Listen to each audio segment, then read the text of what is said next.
Hello my dear students, welcome to my YouTube channel chemistry for you. जैसा कि last lecture तक हम लोगों ने कोलिजन थ्योरी स्टार्ट की थी। कोलिजन थ्योरी क्या होती है, according to collision theory product कब बनते हैं, किस तरह से बनते हैं, कौन कौन सी चीज़ ऐसी हैं कि जो प्रोडक्ट बनाने में हेल्पफुल होती हैं, ये सारी चीज़ें हमने डिस्कस की थी। अगर आपको ध्यान हो तो मैंने आपको कुछ इफ़ेक्टिव कोलिजन्स के बारे में बताया कि इफ़ेक्टिव कोलिजन्स क्या होते हैं। ऐसे कोलिजन्स जो फेवरेबल होते हैं प्रोडक्ट बनाने में, जिन कोलिजन से प्रोडक्ट बनता है उनको आप इफ़ेक्टिव कोलिजन्स कहते हो। उसके बाद मैंने आपको ये कहा था कि हम इसके दो फैक्टर होते हैं। कोलिजन थ्योरी के अकॉर्डिंग प्रोडक्ट बनाने के लिए जो दो रिएक्टेंट मॉलिक्यूल्स हैं या दो से ज़्यादा जो रिएक्टेंट मॉलिक्यूल्स हैं, उन दोनों में कोलाइड होना बहुत ज़्यादा ज़रूरी है। मतलब रिएक्टेंट मॉलिक्यूल्स का कोलाइड होना बहुत ज़रूरी है। साथ ही उनके अंदर, उन कोलिजन्स के अंदर कुछ इफ़ेक्टिव कोलिजन्स होते हैं जो प्रोडक्ट बनाते हैं। अब जो ये इफ़ेक्टिव कोलिजन्स हैं, अब इनकी जो प्रोबेबिलिटी है कि कब एक कोलिजन इफ़ेक्टिव होगा, इन चीज़ों के लिए दो जो फैक्टर होते हैं वो रेस्पॉन्सिबल होते हैं। सबसे पहला जो फैक्टर था वो था एनर्जी फैक्टर।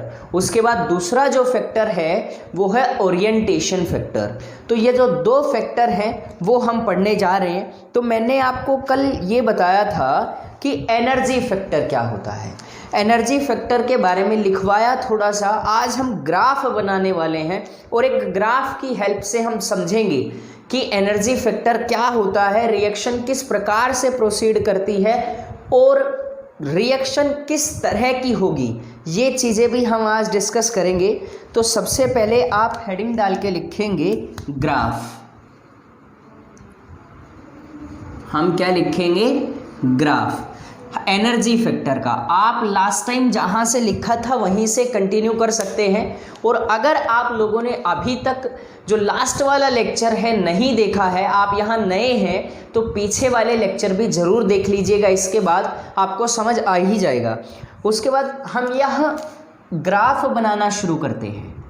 तो ग्राफ किस तरह से बनाएंगे हम, आप मेरे साथ साथ शुरुआत कीजिए।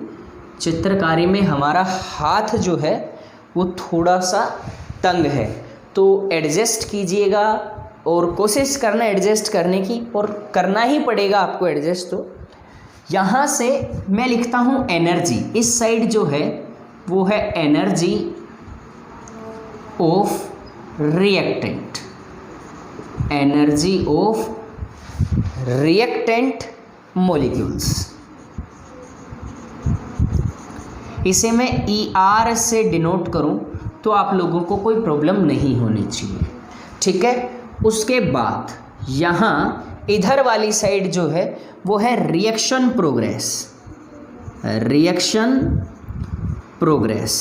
यहाँ मैं लिख सकता हूँ प्रोडक्ट फॉर्मेशन, रिएक्शन प्रोग्रेस और प्रोडक्ट फॉर्मेशन कब होगा, रिएक्शन कब प्रोसीड करेगी और रिएक्शन किस तरह से प्रोसीड करेगी, वो चीज़ें हम डिस्कस करते हैं, ठीक है। मान लो कि हम यहाँ से हाइड्रोजन और H2 और I2 के मॉलिक्यूल्स, रिएक्शन कुछ इस एनर्जी से शुरू होती है। जीरो एनर्जी से तो शुरू नहीं होगी, आपको या तो कोई एनर्जी यहाँ से देनी पड़ेगी या एनर्जी जो यहाँ रिएक्शन से बाहर निकलेगी। सबसे पहली बात तो ये है कि आपको रिएक्शन को शुरू करने के लिए एनर्जी की ज़रूरत होती है। उसे आप एक्टिवेशन एनर्जी कहते हो, जो आप लास्ट क्लास में पढ़ के आए हो 11th क्लास के अंदर। यहाँ से जब ये रिएक्शन शुरू करती है तो रिएक्शन का ग्राफ कुछ इस तरह से प्रोसीड करता है। अब यहाँ दो कंडीशंस होंगी हमारे पास। दो कंडीशन कौन कौन सी, ये चीज़ ध्यान से सुनिएगा आप। एक तो यहाँ ये जो पॉइंट है ये ER है, एनर्जी ऑफ रिएक्टेंट मॉलिक्यूल्स। जैसे जैसे ही रिएक्शन प्रोसीड करती गई तो यहाँ दो कंडीशंस होती हैं। मैं यहाँ एक बार, आप इसको इस तरह से मार्क कर लीजिए। ग्राफ आप मेरे साथ ही बनाएंगे। देखो पहला ग्राफ ये, दूसरा यहीं से शुरू होती है, ठीक है, यहाँ तक ग्राफ आता है, यहाँ भी आता है, लेकिन यहाँ से ये जो ग्राफ है वो कुछ इस तरह से चला जाता है। ये एनर्जी ऑफ प्रोडक्ट ईपी, क्या लिखूं, एनर्जी ऑफ प्रोडक्ट, ये भी क्या है, ईपी, एनर्जी ऑफ प्रोडक्ट। आपको दो चीजें दिख रही हैं, क्या, मैंने दो ग्राफ बना दिए, समझने की कोशिश करना कि ये एक ही साथ चलते हैं यहाँ से यहाँ तक। एक बार जो एनर्जी है, यहाँ मैं कंडीशंस लिख देता हूँ आपके सामने कि इस कंडीशन के अंदर यहाँ पे एनर्जी ऑफ रिएक्टेंट कम है, यहाँ सॉरी एनर्जी ऑफ प्रोडक्ट ज़्यादा है, एनर्जी ऑफ रिएक्टेंट कम है, तो मैं यहाँ लिखूँ energy of reactant is less than energy of product. समझ रहे हैं आप, बिल्कुल समझ गए होंगे कि यहाँ जब रिएक्शन ने प्रोग्रेस की, जब प्रोडक्ट बनना शुरू हुआ तो फाइनली रिएक्शन वहाँ रुकी जहाँ प्रोडक्ट की जो एनर्जी है वो ज़्यादा है। जहाँ एनर्जी प्रोडक्ट की ज़्यादा मतलब प्रोडक्ट बनने के बाद एनर्जी बाहर निकलेगी। ऐसी कंडीशंस के अंदर ऐसी रिएक्शंस को आप एक्सोथर्मिक रिएक्शंस कहते हो, समझ रहे हो। तो यहाँ से ये जो रिएक्शन है ये एक्सोथर्मिक है। कैसी रिएक्शन है, एक्सोथर्मिक रिएक्शन। आ तो रहा है बोर्ड के अंदर, हाँ मैं यहाँ लिखता हूँ इसे कि ये जो रिएक्शन है ये एक्सोथर्मिक रिएक्शन है। ये तो आप 10th क्लास में पढ़ के आए हैं कि प्रोडक्ट के साथ साथ अगर एनर्जी का इवोल्यूशन होता है या एनर्जी ज़्यादा होती है प्रोडक्ट की रिएक्टेंट से, तो ऐसे रिएक्शंस को आप एक्सोथर्मिक रिएक्शंस कहते हो। इसका मतलब कि यहाँ ये जो कंडीशन है इसमें क्या लिख सकता हूँ मैं, high energy of product, high energy of product, ठीक है। एनर्जी जो है प्रोडक्ट की ज़्यादा है, ठीक है। तो यहाँ से जो डेल्टा एच होगा, यहाँ डेल्टा जो एच होगा, आपको एनर्जी मिल रही है, आपको एनर्जी मिल रही है, तो यहाँ से जो डेल एच है वो पॉजिटिव होगा। डेल एच जो है वो क्या होगा, पॉजिटिव। साथ के साथ नोट करते रहिए, नहीं तो ये ग्राफ आपके लिए समस्या बन जाएगा कि आप किस प्रकार से नोट करते हैं। एक बार मैं आपको रिपीट जरूर करवाऊंगा। हम अभी ऊपर वाले ग्राफ को, जहां प्रोडक्ट की एनर्जी ज़्यादा है रिएक्टेंट से, उसकी बात कर रहे हैं। अगर एनर्जी ज़्यादा है तो delta H, change in enthalpy, कैसे पॉजिटिव आएगा, डेल्टा एच पॉजिटिव कैसे आएगा, क्योंकि आप प्रोडक्ट के अंदर से एनर्जी ऑफ प्रोडक्ट के अंदर से एनर्जी ऑफ रिएक्टेंट घटाओगे तो रिएक्टेंट की जो एनर्जी है वो कम है, प्रोडक्ट की ज़्यादा है। जब सब्सट्रैक्ट करोगे तो वैल्यू कैसी आएगी, पॉजिटिव वैल्यू। तो यही मैंने लिखा है, डेल एच जो है यहाँ पॉजिटिव है। अब चलिए दूसरी कंडीशन के ऊपर। यहाँ ये जो दूसरी कंडीशन है, यहाँ क्या होगा, लो एनर्जी प्रोडक्ट बनेगा, लो एनर्जी प्रोडक्ट। इस रिएक्शन के अंदर अगर ये ग्राफ यहाँ से जाता है नीचे तो लो एनर्जी प्रोडक्ट मतलब energy of product, energy of product is less than energy of reactant. समझ रहे होंगे। अगर एनर्जी ऑफ रिएक्टेंट कम है तो यहाँ से डेल एच कैसा आएगा, नेगेटिव आएगा। डेल एच की जो वैल्यू है वो कैसी आएगी, नेगेटिव। अगर नेगेटिव है तो ये जो रिएक्शन है वो एंडोथर्मिक, कैसी रिएक्शन, एंडोथर्मिक रिएक्शन होती है, ठीक है। ये जो रिएक्शन है वो कैसे रिएक्शन होगी, एंडोथर्मिक रिएक्शन होगी। तो एक बार आप इसे कॉपी करें, फिर मैं बताता हूँ आपको कि किस प्रकार से हमने किया। समझ गए होंगे कि एनर्जी अगर प्रोडक्ट की ज़्यादा है, अगर एनर्जी प्रोडक्ट की ज़्यादा है, इस केस के अंदर रिएक्शन एक्सोथर्मिक होगी, और energy of product is greater than energy of reactant, then del H equals to positive. दूसरे केस में ये नेगेटिव होगा। तो आप एक बार ग्राफ बना लें और यहाँ से मैं लिख देता हूँ इसका overall conclusion, del H equals to, यहाँ से आप लिखोगे energy of product minus energy of reactant. अगर रिएक्शन एक्सोथर्मिक होगी तो ये वैल्यू पॉजिटिव आ जाएगी, और अगर रिएक्शन एंडोथर्मिक होगी तो ये रिएक्शन ये जो वैल्यू है वो नेगेटिव के अंदर आ जाएगी। तो एक बार इसे कॉपी करेंगे, फिर हम इंडिविजुअल एक एक रिएक्शन को पढ़ते हैं। ये जो स्टेज होती है ये वाली, ये एक्टिवेटेड कॉम्प्लेक्स की स्टेज होती है। यहाँ क्या बनता है, एक्टिवेटेड कॉम्प्लेक्स, यहाँ लिख सकते हो एक्टिवेटेड कॉम्प्लेक्स। यहाँ इस स्टेज के ऊपर एक्टिवेटेड कॉम्प्लेक्स बनता है। तो आप एक बार इसे नोट कीजिएगा, फिर हम आगे पढ़ते हैं।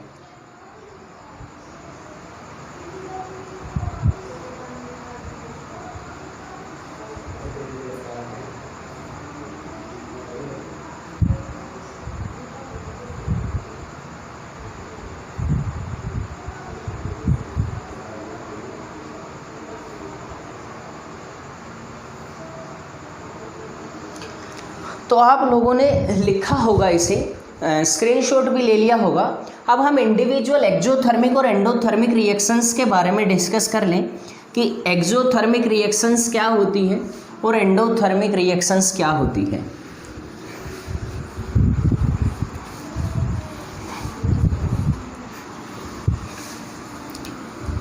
आप जब क्लास ज्वाइन करते हो, ये हमारा डस्टर जो है कबाड़ हो चुका आपके दिमाग की तरह। मैं आप ही के बारे में कुछ बताने जा रहा था, चलो बता ही देता हूँ। आप लोगों में से कुछ ऐसे कैंडिडेट्स भी हैं जो क्लास ज्वाइन करते हैं, हमारे लाइव प्रीमियर के अंदर आते ज़रूर हैं, क्लास भी पूरी देखते हैं, लेकिन वो कुछ इस प्रकार से प्रेजेंट रहते हैं जैसे कि आप मेले में गए हो, किसी भी मेले में गए हो, पैसे भी लेके गए हो, लेकिन वहाँ चीज़ों को देखा और वापस आ गए, ना कुछ खरीदा, ना कुछ खाया, ना कुछ और। इसका मतलब ये हुआ कि आप क्लास में आए हो, आपकी कोई प्रतिक्रिया नहीं है, आप सिर्फ ऐसे बैठे हो जैसे यहाँ तपस्या करने आए हुए हो, बैठे तपस्या की, जैसे ही टाइम पूरा हुआ उठे और चले गए। अरे भाई साहब, जब आए हो तो क्लास का मज़ा लीजिए, जो प्रॉब्लम है उनके बारे में पूछिए, अगर प्रॉब्लम नहीं है तो और तो कुछ नहीं, कुछ आपकी प्रतिक्रिया जो है वो ज़रूर दीजिए। मतलब आप बताइए, आपके रिव्यू दीजिए कि किस प्रकार से आपको फील हो रहा है क्लास लेके, कितना समझ आया, कितना नहीं, कुछ तो बोलिए। ऐसे चुपचाप बैठ के आपको क्या मिलने वाला है। चलो, जो मिलेगा आपको मिलेगा। हम मार्कर चेंज कर लें एक बार।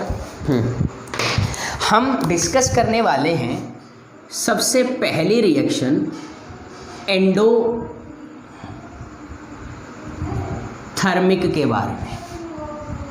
एंडोथर्मिक रिएक्शन कि भाई एंडोथर्मिक रिएक्शन क्या होती है। एंडोथर्मिक रिएक्शन के अंदर मैंने अभी आपको बताया कि एनर्जी ऑफ एक्सोथर्मिक के बारे में पढ़े हम पहले, एंडोथर्मिक नहीं, सॉरी, हम पढ़ते हैं पहले एक्सोथर्मिक रिएक्शन के बारे में कि एक्सोथर्मिक रिएक्शन क्या होती है। In exothermic reactions energy of product is greater than energy of reactant. समझ गए होंगे अभी आप, हमने ये अभी ताज़ा ही पढ़ा है। अगर ताज़ा ही आपने पढ़ा है तो यहाँ से हम इसका ग्राफ और बना लें तो फ़ायदा रहेगा। हम यहाँ से इसका ग्राफ बनाते हैं। इस ग्राफ के अंदर हम पढ़ते हैं, इधर जो है रिएक्शन प्रोग्रेस, ठीक है, और इधर हम पढ़ते हैं एक्टिवेशन एनर्जी। Activation energy. आप साथ के साथ ग्राफ बना सकते हो। अब हमारी चित्रकारी पे शक नहीं कर सकते क्योंकि ग्राफ ही तो बनाना है। तो एनर्जी, या आप लिखोगे एक्टिवेशन एनर्जी फॉर्म्ड। ठीक है, एक्टिवेशन एनर्जी फॉर्म्ड।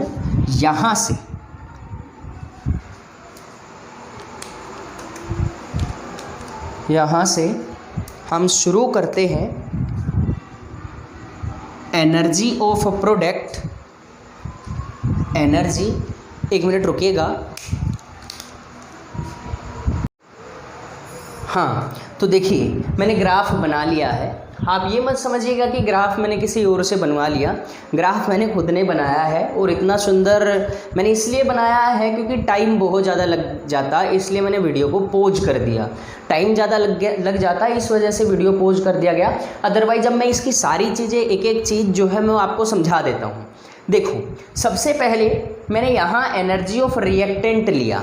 उससे पहले मैं आपको बता दूं, यहाँ रिएक्शन प्रोग्रेस लेंगे, इधर एनर्जी लेंगे, एनर्जी ऑफ फॉर्मेशन या EA फॉर्म्ड लिख सकते हो आप। यहाँ से एनर्जी ऑफ रिएक्टेंट, ग्राफ यहाँ से शुरू हुआ, यहाँ आया। इस एनर्जी को आप एक्टिवेशन एनर्जी कहते हो। ये जो एनर्जी का ग्राफ है, यहाँ से यहाँ तक ध्यान से समझिएगा कि यहाँ से एनर्जी ऑफ रिएक्टेंट से और इस पॉइंट तक का ये एक्टिवेशन एनर्जी का ग्राफ है। और ये जो पॉइंट है मैं आपको पहले ही बता चुका हूँ कि ये पॉइंट है, ये है एक्टिवेटेड कॉम्प्लेक्स का। ये जो पॉइंट है किसका है? Activated complex.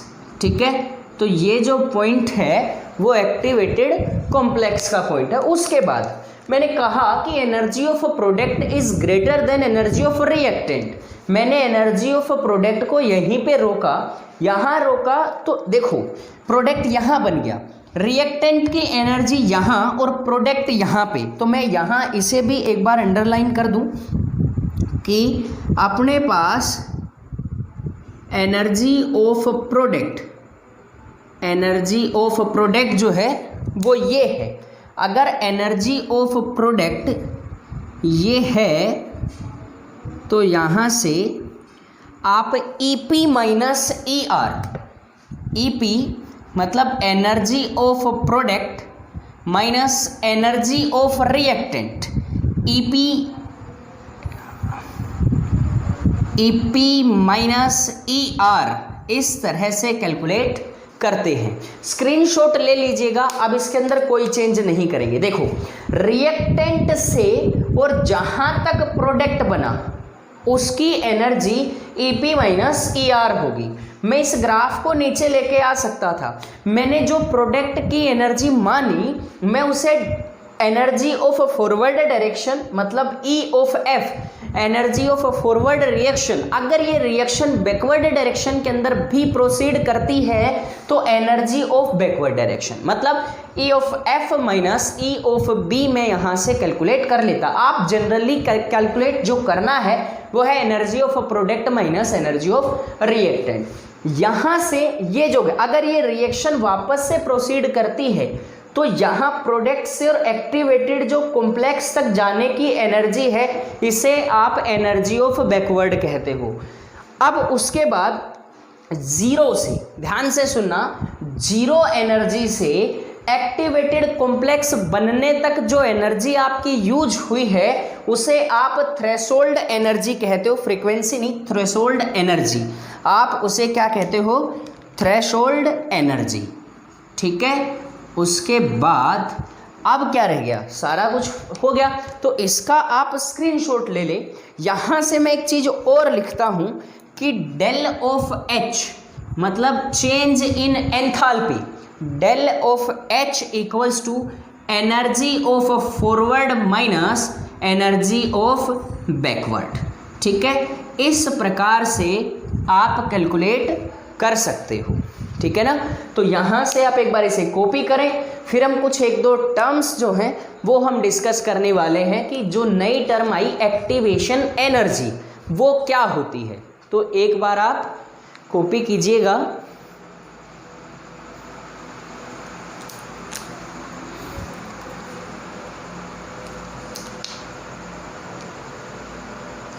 Zoom in zoom out जो भी करके आप इसका स्क्रीनशॉट ले लीजिए ताकि आप बाद में आराम से बना सकें। मैं इसे मिटाता हूँ।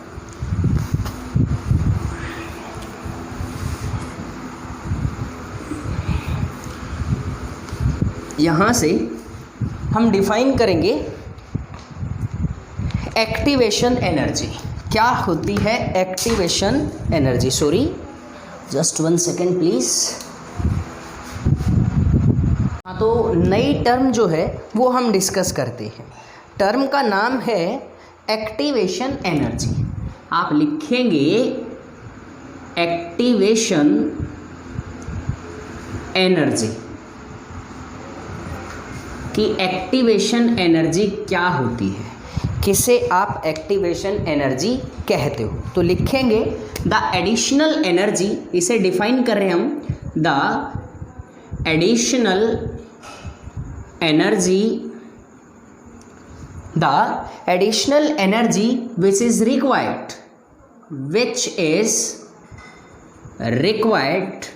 The additional energy which is required by reactant molecules,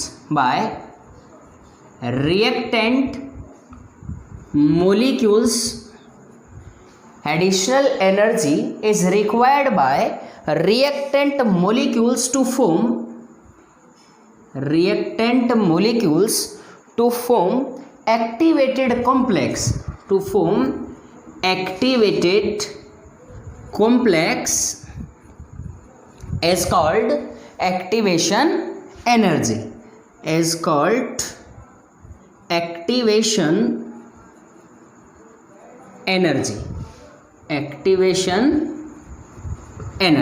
ठीक है। तो ऐसी एनर्जी या वो अमाउंट ऑफ एनर्जी जो किसी रिएक्शन में एक्टिवेटेड कॉम्प्लेक्स बनाने में यूज होती है या ज़रूरत होती है उस एनर्जी की, उसे आप एक्टिवेशन एनर्जी कहते हो। तो एक बार कॉपी कर लीजिएगा जल्दी से, फिर हम अगले टॉपिक के बारे में, मतलब एंडोथर्मिक रिएक्शंस के बारे में डिस्कस कर लेते हैं कि what are endothermic chemical reactions. ठीक है, तो एक बार मैं उसका ग्राफ बनाऊंगा फिर से, तो एक बार आप इसे कॉपी कर लीजिएगा जल्दी से, या फिर मैं कोशिश करता हूँ यहीं पे ग्राफ बनाने की, तो हमें बार बार इसे मिटाना नहीं पड़ेगा। तो ग्राफ बनाते हैं यहाँ से कुछ इस तरह से, चलिए ठीक है। इसमें यहाँ कुछ एनर्जी ऑफ रिएक्टेंट लेते हैं क्योंकि प्रोडक्ट की एनर्जी जो होगी वो अब की बार कम होने वाली है। तो एनर्जी ऑफ प्रोडक्ट, यहाँ से चले हम, यहाँ से चले और यहाँ आके रुके। अब ये जो ग्राफ है ये थोड़ा सा बदसूरत सा ग्राफ है, तो लेकिन फिर भी हम एडजस्ट तो कर ही लेंगे, एडजस्ट करना हमारी आदत है। यहाँ से मैं इस ग्राफ को इतना लेता हूँ ताकि एनर्जी ऑफ प्रोडक्ट जो है वो जहाँ लिखा वहीं आए। ठीक है, कुछ इस तरह से। यहाँ से अगर आप इसे मैच करोगे तो एनर्जी ऑफ प्रोडक्ट, यहाँ ये जो एनर्जी है वो energy of reactant, same process जो पहले हमने फॉलो किया, ये थ्रेशोल्ड एनर्जी, ये जो एनर्जी थ्रेशोल्ड, ये जो एनर्जी है ये कौन सी? Activation energy. समझ रहे होंगे ना, जो पीछे हमने लिखा सेम वही है, लेकिन यहाँ जो डेल एच है, यहाँ से जो डेल एच आप कैलकुलेट करते हो, ये डेल एच जो है वो किस प्रकार से आएगा?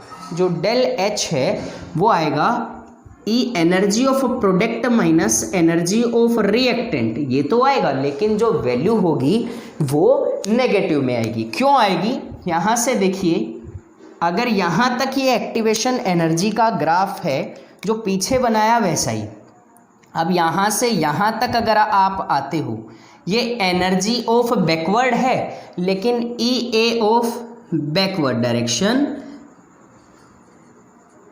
और ये एनर्जी ऑफ बैकवर्ड डायरेक्शन के अंदर जब रिएक्शन मूव करेगी तो ये एनर्जी अब पॉजिटिव होगी। अब ये एनर्जी पॉजिटिव होगी क्योंकि ये गैप नेगेटिव होने वाला है। तो यहाँ से एनर्जी ऑफ फॉरवर्ड, अब आप लिख भी सकते हो कि energy of forward minus activation energy of backward. ठीक है, तो कुछ इस तरीके से आप लिखेंगे इसे। तो अब आगे मैं कंडीशन लिखता हूँ आपके सामने, एक बार इस ग्राफ को बना लीजिएगा, फिर हम आगे पढ़ते हैं। ये जो देखो, ये जो एक्टिवेशन एनर्जी है, ई energy activation energy of forward, ये है एक्टिवेशन एनर्जी ऑफ बैकवर्ड। तो ई ए माइनस ई बी हम करते हैं तो ये तो टोटल है और ये यहाँ तक की है, तो इसमें से कैसे माइनस करते हो वो आप अपने हिसाब से देख सकते हो कि एनर्जी ऑफ फॉरवर्ड ज़्यादा है, एनर्जी ऑफ बैकवर्ड कम है, माइनस करोगे तो कैलकुलेट कर लोगे। एक बार जल्दी से नोट करेंगे, फिर हम आगे पढ़ते हैं। तो मैं इसे मिटाता हूँ, अब आप एक बार जल्दी से इसका स्क्रीनशॉट वगैरह ले लीजिएगा, फिर आगे पढ़ेंगे हम।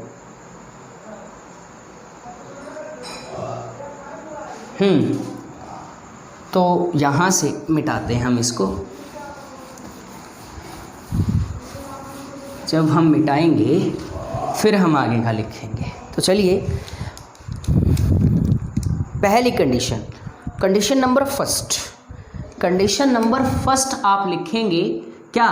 For a collision, for a collision, एक कोलिजन जो है, for a collision to be effective, to be effective, एक कोलिजन इफेक्टिव होगा, effective the reactant molecules, the reactant molecules, the reactant molecules must have energy, must have energy, activation energy is greater than equal to activation energy। एक reactant molecule के पास अगर activation energy ज़्यादा या बराबर है total energy के, तब तो आपका जो कोलिजन है, तब तो आपका प्रोडक्ट बनेगा और जो कोलिजन होंगे वो इफेक्टिव कोलिजन होंगे। इसके साथ साथ सेकंड कंडीशन, ये मोस्ट इंपॉर्टेंट कंडीशन है, इसके अंदर आप लिखते हो fraction of molecules, fraction of molecules, fraction of molecules whose energy is greater than equal to activation energy equals to कितना होना चाहिए? इनका जो फ्रैक्शन है वो exponential energy of activation divided by RT के बराबर होना चाहिए। ये जब होगा, अगर ये सिचुएशन होती है तो जो कोलिजन होंगे वो इफेक्टिव कोलिजन होंगे, इफेक्टिव कोलिजन होंगे। मतलब कहने का ये है कि ऐसे मॉलिक्यूल्स जिनका जो फ्रैक्शन होगा, फ्रैक्शन मॉलिक्यूल्स का energy raise to power minus EA, मतलब activation energy divided by RT, R gas constant और T temperature of the reaction होगा, तो इफेक्टिव कोलिजन्स होंगे। ये पहला फैक्टर था एनर्जी फैक्टर। एनर्जी फैक्टर में हमने दो तरह की रिएक्शंस पढ़ी, एक एक्सोथर्मिक रिएक्शंस और दूसरी एंडोथर्मिक रिएक्शंस।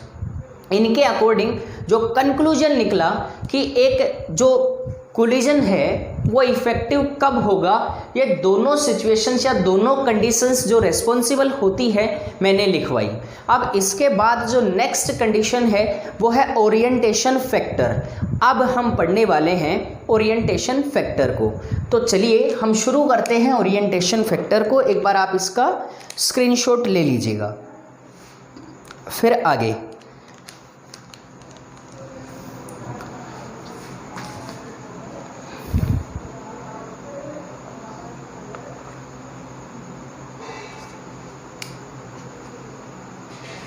तो चलिए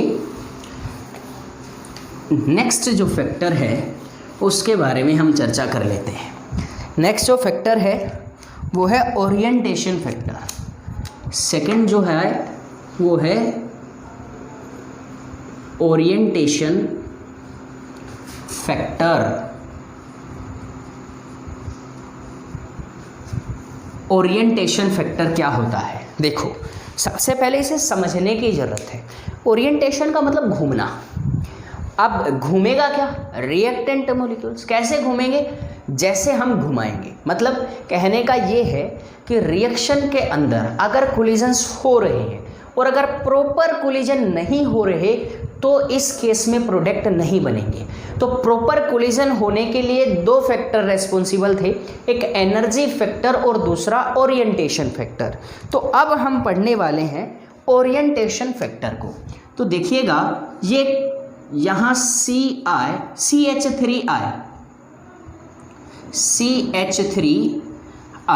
ये एक रिएक्टेंट है। इसके साथ हम इसकी रिएक्शन करवाना चाहते हैं OH नेगेटिव के साथ में। इसकी रिएक्शन OH नेगेटिव के साथ में। अब एक चीज़ समझिएगा, बात को ध्यान से सुनिएगा। अगर ये OH सामने से जाता है तो यहाँ I पहले से प्रेजेंट है और आयोडीन के ऊपर नेगेटिव चार्ज होता है। ये नेगेटिव चार्ज आयोडीन का है। ये इस तरह से बैठा हुआ है कि जैसे बहुत सारे पैसों के ऊपर सांप बैठ जाता है कि भाई अब ये सारे मेरे, मैं किसी को नहीं देने वाला। मतलब बहुत सारे धन के ऊपर। तो वो ये धन है, ये CH3 इस आयोडीन के लिए धन है, ये किसी को नहीं देगा। ये OH यहाँ आएगा, इसको लात मारेगा, वापस भगा देगा। फिर ये आएगा, फिर भगा देगा, फिर मतलब एक बार दो बार ट्राई करेगा। अब पैसा बहुत ज़्यादा है, पैसा बहुत सारा है, तो ये OH भी ऐसा है कि छोड़ने वाला नहीं है। अब ये जब छोड़ने वाला नहीं है तो क्या करेगा? जब ये यहाँ बैठा है और तब ये सोएगा, मान लो ये यहाँ बैठा है, ये क्या करेगा? ये घूम कर पीछे आएगा और यहाँ अटैक करेगा। समझ गए? मतलब खजाने की खान को पीछे की तरफ से खोदेगा। जब पीछे की तरफ से खोदेगा, धीरे धीरे सारा धन अपनी तरफ खिसका लेगा।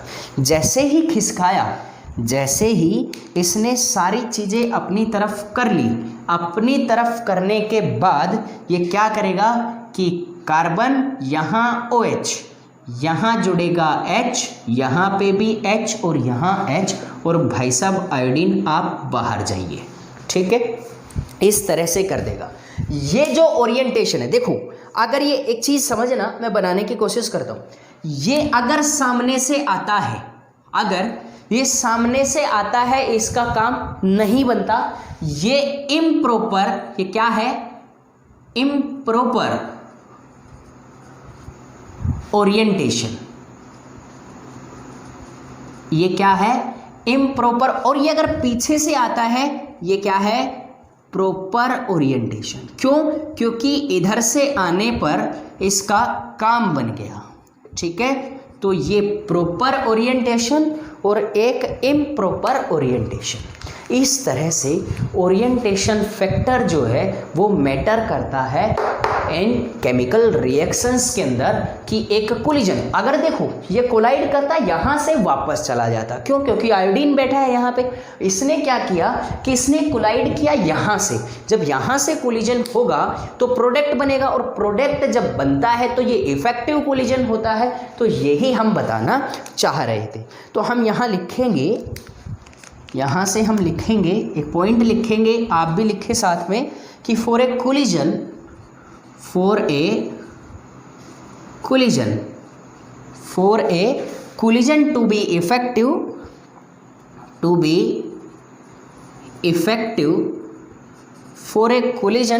to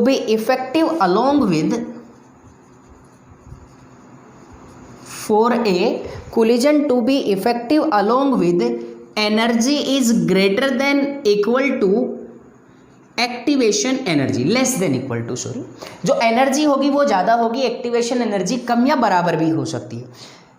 to the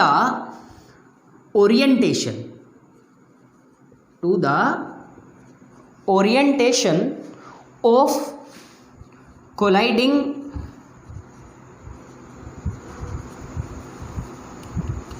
of colliding molecules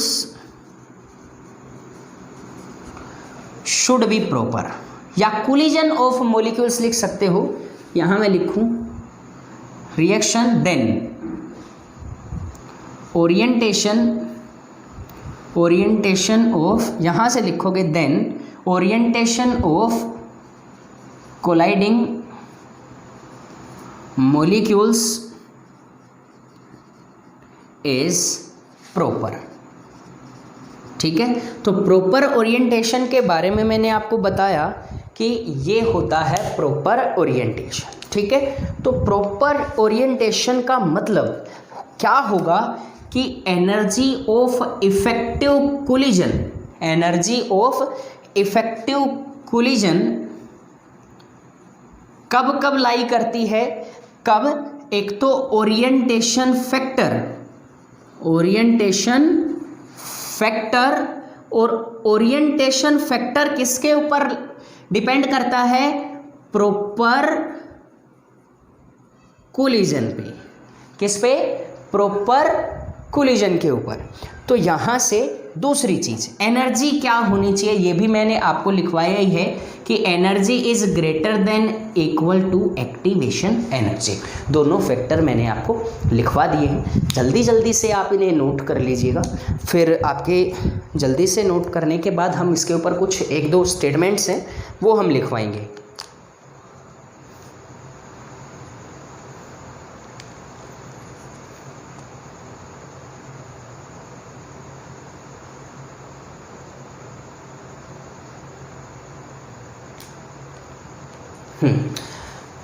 note किया होगा आपने। देखो, अगर आपको ध्यान हो तो मैंने आपको एक जोक सुनाया था।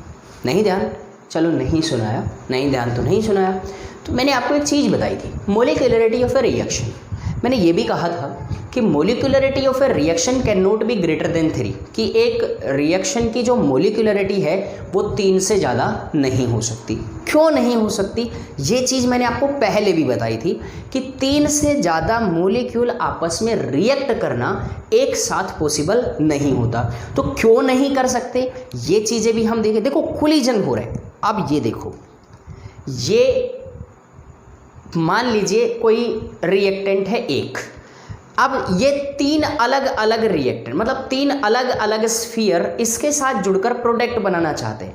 इन तीनों की स्पीड किसी की ज़्यादा किसी की कम, ये तीनों इसे कोलाइड करेंगे, मतलब टकराएंगे। इसमें प्रोबेबिलिटी क्या होगी कि या तो ये तीनों आपस में टकराएं या इससे तीनों एक साथ टकराएं, तो स्पीड ज़्यादा होने की वजह से इनमें से कोई भी ना जुड़े। इसका मतलब कि इनका जो ओरिएंटेशन होता है वो अगर प्रॉपर हो तो ये प्रोडक्ट बना सकते हैं, अगर ओरिएंटेशन प्रॉपर नहीं होगा तो प्रोडक्ट नहीं बनेंगे। लेकिन आप ही बताइए कि ये 3 एक साथ दौड़ रहे हैं प्रोडक्ट बनाने के लिए, ये बेचारा अकेला, तो प्रोबेबिलिटी बहुत कम होगी या बहुत ज़्यादा होगी प्रोडक्ट बनाने की।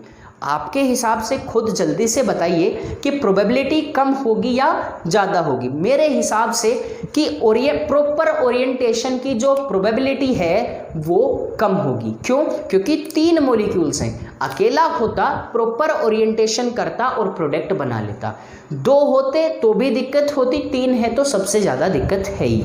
तो यहाँ से हम लिखेंगे, आप एक बार इसको कॉपी कर लीजिएगा, फिर हम लिखते हैं। आपने कर लिया होगा, मैंने टाइम दिया।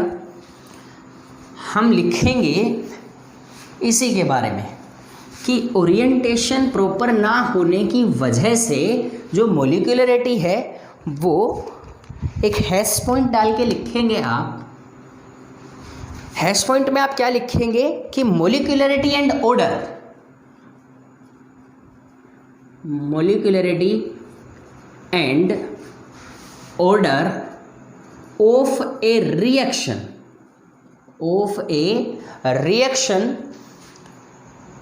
are generally less than 3। मैं यहाँ लिखता हूँ less than 3। क्यों होता है?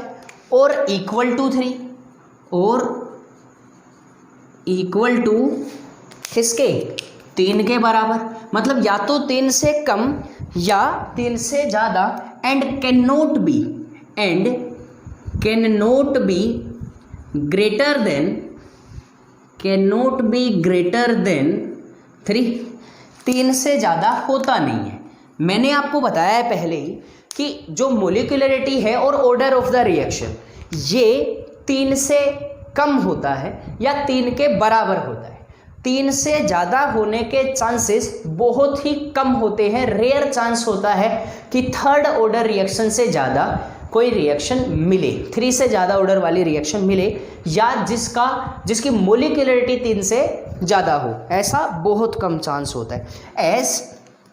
क्योंकि as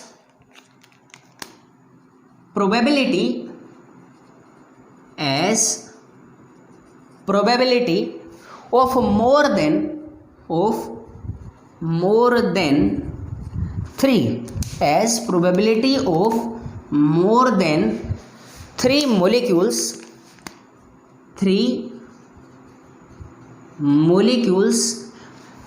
more than 3 molecules to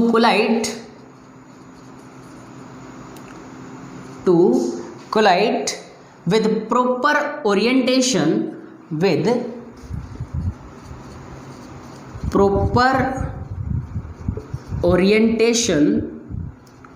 is very less।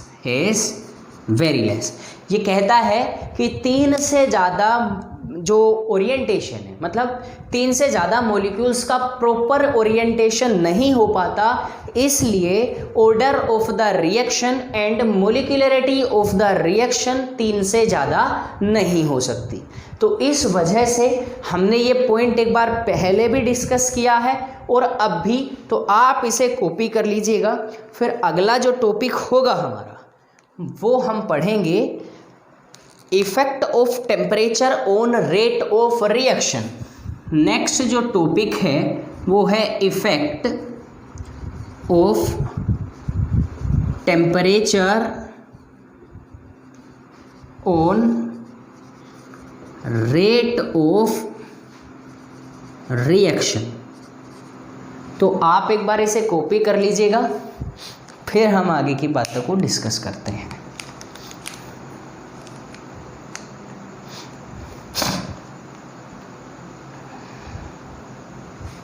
हाँ, तो आप लोगों ने कॉपी कर लिया होगा। आज के लिए हम सिर्फ इतना ही पढ़ेंगे, बाकी हमारा नेक्स्ट क्लास के अंदर हम ये पढ़ेंगे effect of temperature on rate of reaction, कि रेट ऑफ रिएक्शन के ऊपर किस प्रकार से इफेक्ट डालता है ये। ठीक है, तो यहाँ तक आप अच्छे से रिवाइज करें। अगर कोई प्रॉब्लम आपको होती है, ये थ्योरेटिकल पोर्शन चल रहा है सारा, यहाँ से न्यूमेरिकल्स हमारे पास नहीं है, तो जाहिर सी बात है आप लोगों को मज़ा भी कम ही आ रहा होगा जब न्यूमेरिकल्स आपको सोल्व करने के लिए। लेकिन फिर भी ये थ्योरेटिकल है तो भी इम्पोर्टेंट है, यहाँ से आपको थ्योरी याद करके आपको एग्ज़ाम के अंदर, जो आपके बोर्ड एग्ज़ाम होते हैं वहाँ आपको क्वेश्चंस पूछे जाते हैं। मतलब 12th के जो बोर्ड एग्ज़ाम्स होते हैं उसमें लगभग अप्रोक्सीमेट जो 70-80% थ्योरेटिकल पोर्शन आता है, तो आपकी बोर्ड क्लासेस के लिए ये बहुत ज़्यादा इम्पोर्टेंट है। तो आप इनको अच्छे से एक बार तैयार कर लीजिएगा। उसके बाद अगर आप लोग इस चैनल के ऊपर नए हैं, मतलब पहली बार अगर आप ये वीडियो देख रहे हैं, तो इस चैनल को, और अगर आपने अभी तक चैनल को सब्सक्राइब नहीं किया है तो चैनल को सब्सक्राइब करें, बेल आइकन को प्रेस करें, ताकि वीडियो की हर एक नए वीडियो की नोटिफिकेशन आपके पास सबसे पहले पहुंचे। जैसा कि मैंने कल ही अनाउंस कर दिया था, हमारी हर एक क्लास, हमारा हर एक वीडियो को लाइव प्रीमियर जो है, वीडियो का जो लाइव प्रीमियर है वो प्रत्येक दिन संडे को छोड़कर आपको 9 बजे मिलेगा। ठीक है, तो रोज आप 9 बजे तैयार रहिए हर एक क्लास के लिए। Thank you so much. अब आप तैयारी कीजिए और हम चलते हैं अपने काम। आप अपना काम कीजिए।